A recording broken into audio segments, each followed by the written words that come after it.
Maybe it's gonna work better this time. Ferro rod works. Just son of there must be a better way. Yeah, I'm Wolf here from Barefoot Bushcraft, and I'm here to show you a better way. So this is a ferro rod, as all of you know. Ferro rod is one of the cornerstones of creating a fire in a bushcraft scenario. Sure, you can use a lighter or all sorts of stuff, but a ferro rod does a fun job. But as you can see in some of the footage there, every time you take your ferro rod striker and your ferro rod and you push it forward, right, you're pushing this into your material. So even if I were to use, say, for example, my knife, I'm still going to have that same situation where you're pushing forward like that, right? And you're pushing your striker into your material.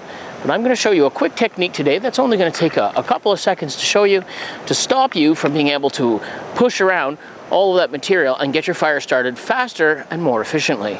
So we're going to start out as usual, always by gathering our material. So we've got our little bit of shavings here, enough just to demonstrate this skill.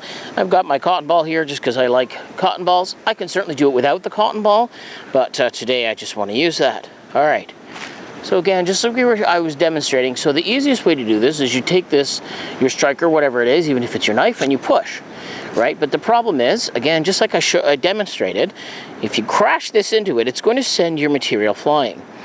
So there's a little bit of a better way. So what if you were to take this, and now we're going to anchor my hand on the ground, just like that. All right? We're going to practice it first.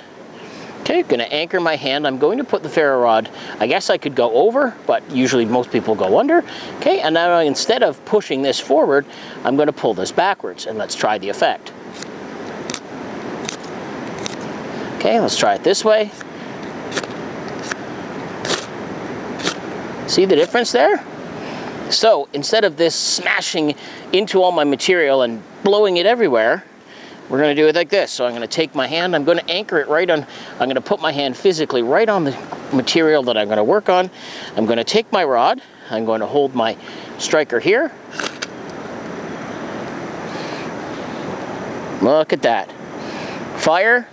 And nothing blew all over the place. How quick and easy is that? I'm going to demonstrate that right from the ground level. So normally you'd go do this and you'd push, create your spark, which you could impact your tinder and send it flying.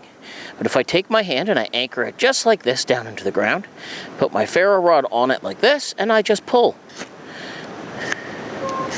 So that's going to give me the exact same effect, tons and tons of spark, as you can see, and it pulls the rod away from the material rather than pushing the striker into the material and potentially making a big huge mess. How fast and easy is that? So there we go, a quick little demonstration of taking your ferro rod and pulling the rod away from the material like this, using your hand or the ground as an anchor. So really simple technique. Now if you have any questions, you can certainly message us on Facebook or at barefootbushcraft.com. You can leave your stuff down in the comments section below as well. If you have any questions about the ferro rod or the shaving process or the strikers or anything like that, you can thumb through some of our other videos as well. I'm the Wolfman. I want to thank you so much for tuning into this video. Please consider subscribing.